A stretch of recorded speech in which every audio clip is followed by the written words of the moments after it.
Almost 2 years ago, I made a video on Chongyun, and that is my most viewed video on my entire channel. But in all honesty, that video is really bad. Please don't watch it. Continuing my revisiting series, I've done Noelle, I've done Yanfei, and I've done Kaya. Today, I am going to show off Chongyun in a light where I think he should be showed. If you guys do enjoy this video, please make sure to like, share, subscribe, and press those post notifications so you guys are always notified when I do upload. And with that being said, let's dive right in. Alright, so let me go ahead and highlight the good and the bad things about him and overall my personal build. I run him on Akamaru. There's not a lot of good claymores to honestly choose from, but you can use Fish, Serpent Spine, Wolf's Gravestone, Scoured Pride. You can even use Favonius or Sacrificial Greatsword if you're using him for quick swap. But honestly, there's not a whole lot of options to choose from. I just picked a weapon that focused mainly on his burst, and since I'm using an Elemental Mastery timepiece, I opted for an attack percent weapon. I have him at C6. There's not a whole lot of good when it comes down to his constellations. His C2 is really niche, doesn't find a whole lot of use. I try to make it work in some teams I'm going to show later, but there isn't a whole lot of usage out of C2, even though it's cooldown reduction. C3 giving burst talent upgrades is really solid. It's about a 10 to 15% damage upgrade. And C6 is a pretty big damage upgrade for quad melting his elemental burst. But overall, none of his constellations are too crazy. C1 is really bad, C4 is really bad, and C5 is really bad too because his elemental skill does not do a lot of damage and overall is not really worth upgrading too much. Overall, I honestly wouldn't recommend any of you to go for constellations on 4 stars. That's honestly in general. You want 4-star constellations if, one, they're good constellations and they're paired with a character you want. For example, if Zhao is on the banner as a 5-star and then Farazan is one of the 4 stars, that's good value because Farazan worked pretty well with Zhao. And getting Farazan constellations is of course very nice. So in general, I don't personally recommend just going out of your way and pulling 4 Chongyun constellations. I have him triple crowned because I find him fun, and no matter how bad a character is, it shouldn't stop you from enjoying the character. And that's hopefully what I want you guys to take away from my videos. I have done Noelle, I've done Kaya, I've done Yanfei, and I've done Chongyun now. Don't take my video and me saying character is bad, blah, and you should stop playing them. Play who you want. If you have fun with them, that's all that matters. But if you genuinely do care about strength, then I'm here to give you that information. That's what I want you guys to take away from my videos is have fun with your characters. That's all I care about. And if they make you happy and you have fun, then there should be nothing I say to stop you from playing the characters you enjoy. Next, of course, is artifacts. And honestly, this is going to be probably the fastest portion of the video. And there are only 3 sets that you honestly should be using on Chongyun.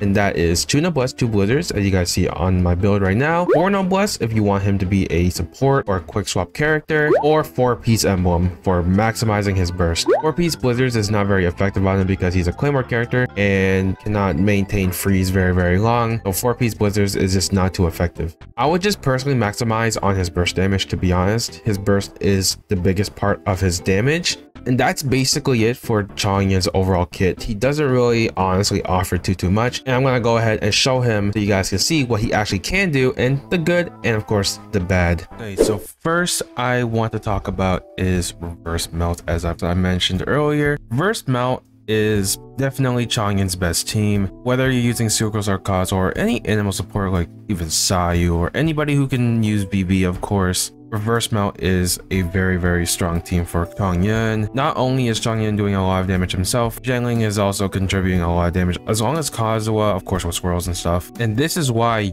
you should be building some Elemental Mastery on Chongyun, because to maximize on Reverse Melt makes him do about 70 to 100,000 damage per sword. Having Favonius on Kazuha is also just super nice for team rotations. But another team that you guys probably know about is of course the national team. Is another way of doing reverse melts. Also doing a lot of vaporizes as well for your Zhengling. Unfortunately, I have C6 Bennett, so I can't really utilize National. So I really cannot use that team anymore, but it is what it is. Price I must pay for C6 Bennett, I guess. Next is going to be Mono Cryo. So Mono Cryo is just simply worse than Freeze in almost every single way. You just don't want to be using Mono Cryo. You would be better off using Freeze, but against a boss who cannot be frozen, then Mono Cryo finds its use. Kazuha is a lot better than Sucrose in a mono team just because of a damage bonus, is better than an EM bonus for no reactions, but it did pretty well. It did decent damage. Next is going to be Hyper Bloom. I'll recommend this over Kaya or Rosaria even. I think they're better in Hyper Bloom. Chongyun doesn't really do that much in this team other than, of course, having C2, I guess, but I mean, it works. It's funny, so you're just better off using Kaya or Rosaria in general. Chongyun just doesn't find a super valuable place in this team, unfortunately. Next is Freeze, and Freeze with Ayaka, I don't really like that much, honestly. I am better off using Rosaria, Kaya, or even Diona because Chongyun provides no defensive utility, very little support, decent damage output, but it's just not enough incentive for me to put Chongyun on the Freeze team with Ayaka. Next, as I mentioned, this is one of the fun teams that I wanted to try, and that is a hyper carry team with Chongyun. In all honesty, you could use Zhongli or Bennett and it is a better option. Even Fischl, Kuki, there's so many better options than Chongyun in my opinion in this team. It does feel pretty cool to have Chongyun on the team, being the cooldown reduction, and even his ult still does decent damage, but again, it's just so much better off to use another Geo character, a buffer, or just another off-field damage dealer, because Chongyun doesn't have any off-field presence. All of his damage is coming from on-field, and if you're putting him on Forno Bless or putting him on Favonius here, of course for energy, having another Geo character like Zhongli who can constantly give you particles through his pillar, or Bennett who just is a buffer, Fischl who gives a lot of energy off field, it's just a lot better to use other characters than Chongyun in this team specifically. But I mean, it looks cool and it's actually pretty fun if you guys play it. It feels pretty smooth, to be honest. So what we gathered today from showing off him in a couple of teams, the good and the bad, of course. His best team being all 4 stars is really important for a lot of people who are low investment. Chongyun doesn't need a 5-star weapon. He isn't a 5-star himself. Getting constellations for all the 4 stars on a reverse meld team is pretty easy. And if you've been playing for a long time, you probably already have all of the 4 stars at C6. Chongyun has decent damage for a 4-star with relatively